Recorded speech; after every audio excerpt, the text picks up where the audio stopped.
Welcome to a TxSTUDIO software tutorial that will explain the various ways in which to save a patient scan. When a scan is taken, it is saved in a Dicom file format.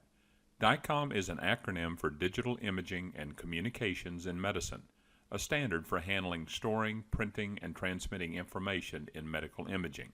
While you may not change the originally created Dicom file, you may save any changes or workups that are done in the software, such as measurements, placed implants, screen captures, etc., as a new Dicom file or as a proprietary in vivo file.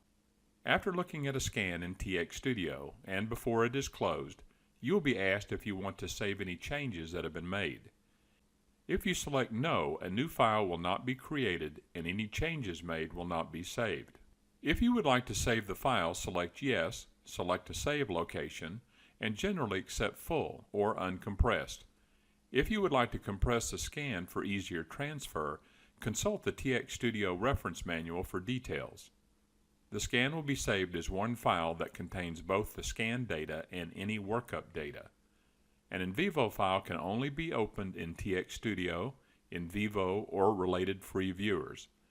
In vivo is the recommended file type to send to a recipient if they are not expected to have any Dicom viewing software.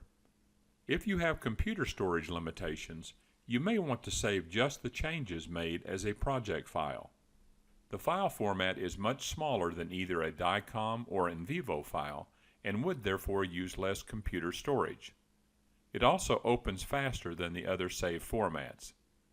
If you take these files away from the network that the original is saved on, a project file will not open as it needs the original data.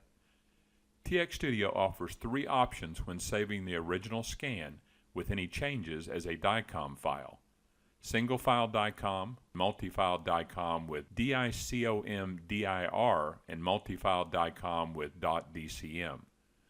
All of these formats will save the scan and any changes made to it. TxSTUDIO can read all three types. The single file option will save the scan and any workups as a single file and is not generally recommended unless it is known that the recipient's program only reads single file Dicoms. The multi-file with DICOM-DIR saves hundreds of 2D images or slices acquired during a scan in separate files, constituting a 3D volumetric image. Files of any workups made are saved as well. DICOM-DIR enables a scan to load faster, but since files are extensionless, certain software programs may not detect it as a Dicom file. Lastly, multi-file Dicom with .DCM extension saves each slice as a separate file, plus additional files for workup data. This is the recommended file type to send if the user has an unknown Dicom software, or if they do not know the Dicom type required by their software. Most third-party software can open this format. Please consult the TxSTUDIO reference manual for additional information on these file formats or how to save the scan with a free viewer on a CDR or USB flash drive. Also, you may call ICAT Technical Support at 800-205-3570. Thanks for joining us today.